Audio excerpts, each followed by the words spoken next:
2019 में महाराष्ट्र राजनीतिक मोड़। 2019 के महाराष्ट्र चुनावों के बाद आश्चर्यजनक घटनाक्रम के बाद राज्यपाल भगत सिंह कोश्यारी ने देवेंद्र फडणवीस को मुख्यमंत्री और अजीत पवार को उप मुख्यमंत्री पद की शपथ दिलाई।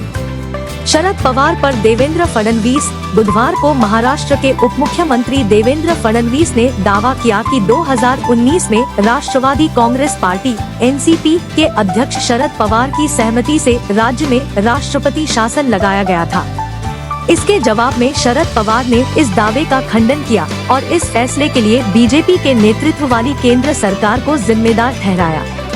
फडणवीस ने ये बयान इंडिया टुडे कॉन्क्लेव के एक सत्र के दौरान दिया।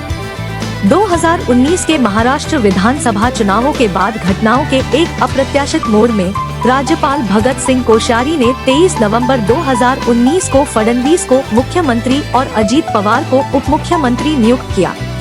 हालांकि यह सरकार लगभग 72 घंटों के भीतर गिर गई। फडणवीस ने बताया, 2019 के राज्य विधानसभा चुनावों के बाद हम सरकार गठन के संबंध में शरद पवार के साथ चर्चा कर रहे थे। हमने मंत्री पद की जिम्मेदारियों के आवंटन को भी अंतिम रूप दे दिया था। हालांकि बाद में पवार ने अपना रुख बदल दिया और अपना समर्थन वापस ले लिया।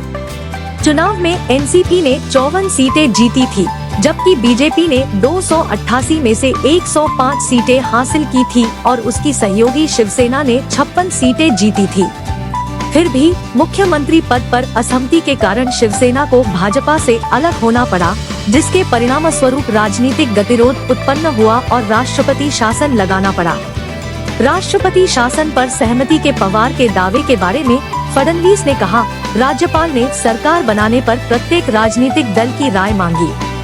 एनसीपी ने इनकार कर दिया और उनके इनकार को व्यक्त करने वाला पत्र मुंबई में मेरे आवास पर तैयार किया गया था। पवार ने कुछ सुधारों का सुझाव दिया, जिसे पत्र प्रस्तुत करने से पहले लागू किया गया था।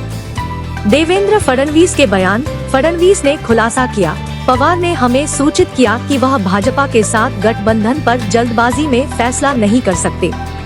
उनका इरादा राज्य का दौरा करने, जनता का समर्थन हासिल करने और फिर भाजपा के साथ गठबंधन की घोषणा करने का था, जो एक प्रक्रिया होगी 1 महीने में। हालांकि जब शरद पवार ने भाजपा के साथ सरकार बनाने पर अपना रुख बदल दिया, तो उनके भतीजे अजीत पवार ने सरकार स्थापित करने के प्रयास में भगवा पार्टी के साथ गठबंधन करने का फैसला किया। एनडीए सरकार का पतन। इसके बाद शरद पवार ने घोषणा की कि तत्कालीन शिवसेना प्रमुख उद्धव ठाकरे महाविकास आघाड़ी (एनडीए) सरकार का नेतृत्व करेंगे, जो शिवसेना, राकांपा और कांग्रेस का गठबंधन है। एनडीए सरकार तब गिर गई जब एकनाथ शिंदे 39 शिवसेना विधायकों के साथ भाजपा में शामिल हो गए, जिसके परिणाम स्वरूप शिंदे मुख्यमंत्री बने और फडणवीस उप मुख्यमंत्री बने। चालू वर्ष के जुलाई में अजीत पवार एनसीपी से अलग हो गए और सत्तारूढ़ गठबंधन में शामिल हो गए। शरद पवार का खंडन। उसी कार्यक्रम के दौरान शरद पवार ने अपने रुख में बदलाव के बारे में फडणवीस के दावे को खारिज कर दिया। उन्होंने इस बात पर जोर दिया कि भाजपा केंद्र में सत्ता में थी और अगर वे ऐसा निर्णय लेते तो उनके पास राष्ट्रपति शासन लगाने के लिए संख्यात्मक ताकत थी। पवार ने फडणवीस के दावों को निराधार बताते हुए खारिज कर दिया।